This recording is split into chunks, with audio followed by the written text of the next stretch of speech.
Welcome to my YouTube channel. जी हाँ, दीप्ति रानी विश्व पटल पर भारत। इधर हम लोग बातें कर रहे हैं 10 महाविद्या की और अभी चल रहा है गुप्त नवरात्र का आज 8वां दिन।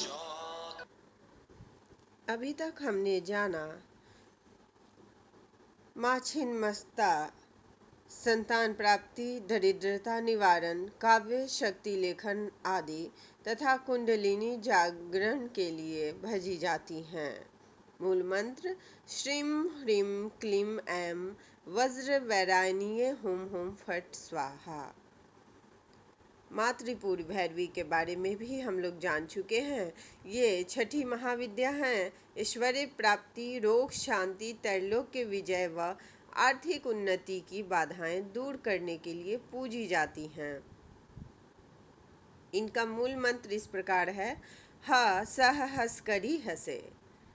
माँ धूमावती 7वीं महाविद्या हैं। ज्येष्ठा लक्ष्मी कहलाती हैं।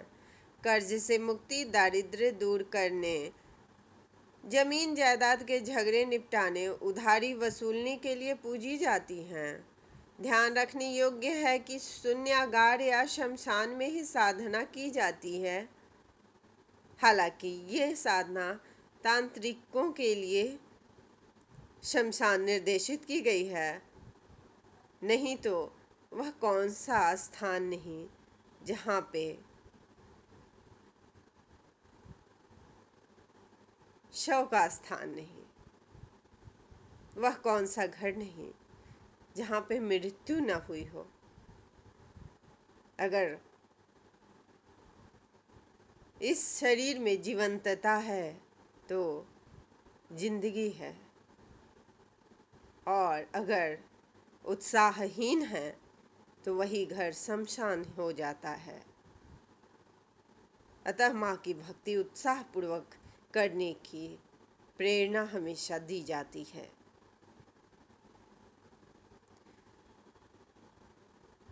श्वेत वस्त्र, तुलसी की माला, दूसरी देवियों की तरफ पूजन सामग्री निषिद्ध है। रंगीन वस्त्र कोई भी नहीं चढ़ाया जाता और एक विधवा के रूप में माँ को पूजा जाता है।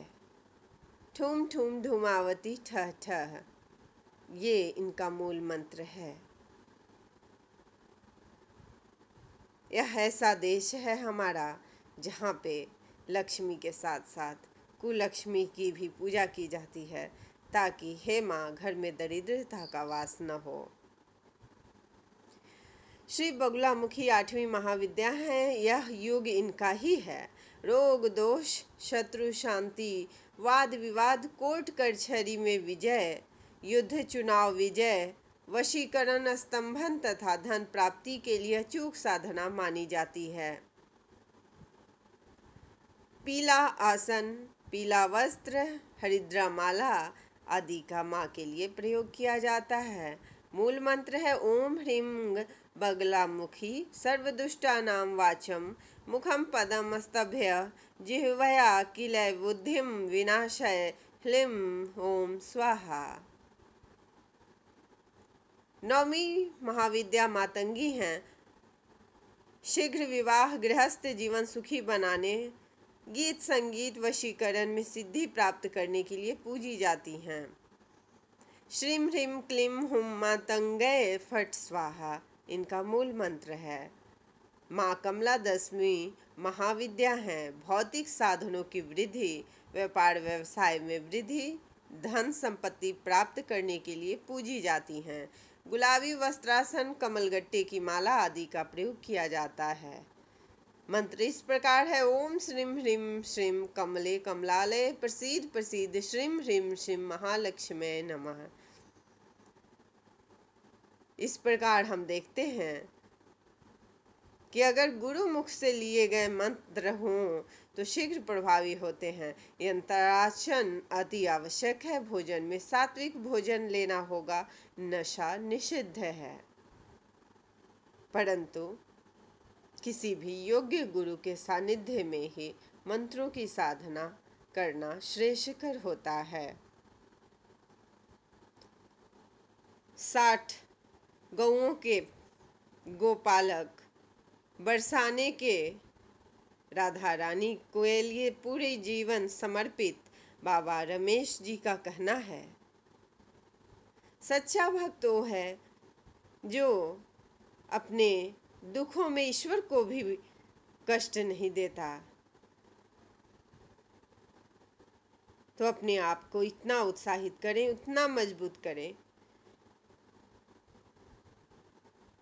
कि हमेशा निस्वार्थ भाव से ईश्वर को केवल भाव दें, अपनी भक्ति भाव से उन्हें प्रसन्न करें। कभी भी ईश्वर को कष्ट देने की कोशिश न की जाए, क्योंकि कर्म ही फलदाता होता है। जैसे हमारे कर्म होंगे वैसा ही हमारा फल होगा। कलयुग में अगर कलह से बचा जाए और तापमान को जितना हो सके, वो चाहे दैहिक हो या फिर बाह्य, तापमान को नियंत्रित रखा जाए, वृक्षों का रोपण किया जाए, तो कभी भी हमें ऑक्सीजन सिलेंडर के लिए नहीं दौड़ना होगा। माँ भगवती तो फल फूल पत्र और जल से ही प्रसन्न हो जाती हैं। इस नवरात्रे में गुप्त रूप से की गई माँ की पूजा अति फलदायी होती है।